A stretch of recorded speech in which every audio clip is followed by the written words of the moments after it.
ఎలక్షన్కి ముందు హామీ ఇవ్వకపోయినా కూడా ఒక కొత్త హామీని ఇచ్చి దాదాపుగా 3 లక్షల మంది ఆటోదారులకు దాదాపుగా 435 కోట్ల రూపాయలను ఇచ్చేటువంటి వ్యక్తి, ఇచ్చినటువంటి వ్యక్తి శ్రీ నారా చంద్రబాబు నాయుడు అని చెప్పి, ఏదైనా ప్రభుత్వం ఉంది అని చెప్పి అదొక ఎన్డీఏ ప్రభుత్వం అని చెప్పి ఒక తెలుగుదేశం పార్టీ కార్యకర్తగా గర్వంగా మన కళ్యాణదుర్గం నియోజకవర్గం శాసనసభ్యులు శ్రీ అమ్మిలేని సురేంద్రబాబు సార్ ఆధ్వర్యంలో ప్రతి ఒక్కరికి కూడా గర్వంగా నేను తెలియజేసుకుంటున్నాను.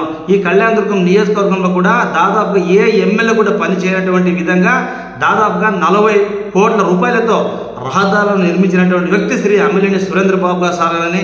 అమ్మిలేని సురేంద్రబాబు సార్ రోడ్లు నిర్మించి వాహనదారులకు, ప్రయాణదారులకు బాసటగా నిలిచారని చెప్పి సందర్భంగా ప్రతి ఒక్కరికి తెలియజేసుకుంటున్నాను.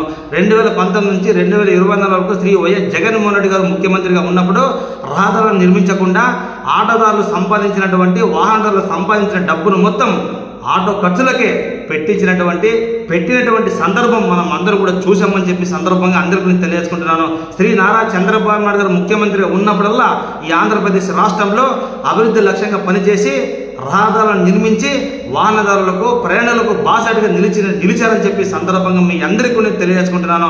అందుకే ఇలాంటి మంచి పనులు చేసినటువంటి శ్రీ నారా చంద్రబాబు నాయుడు గారికి, ఎన్డీఏ ప్రభుత్వానికి ఈ కళ్యాణదుర్గం నియోజకవర్గంలో వాహనదారులు కష్టపడకూడదని చెప్పి రహదారులు నిర్మిస్తున్నటువంటి శ్రీ అమ్మిలేని సురేంద్రబాబు సార్ గారికి ఎల్లప్పుడూ కూడా ప్రతి ఒక్క వాహనదారులు, ప్రతి ఒక్క వాహనదారు మిత్రులు, అన్నలు మనమందరం కూడా కలిసికట్టుగా ఉండి బాసటగా నిలవాలని చెప్పి సందర్భంగా నేను తెలియజేసుకుంటూ ముగించుకుంటున్నాను.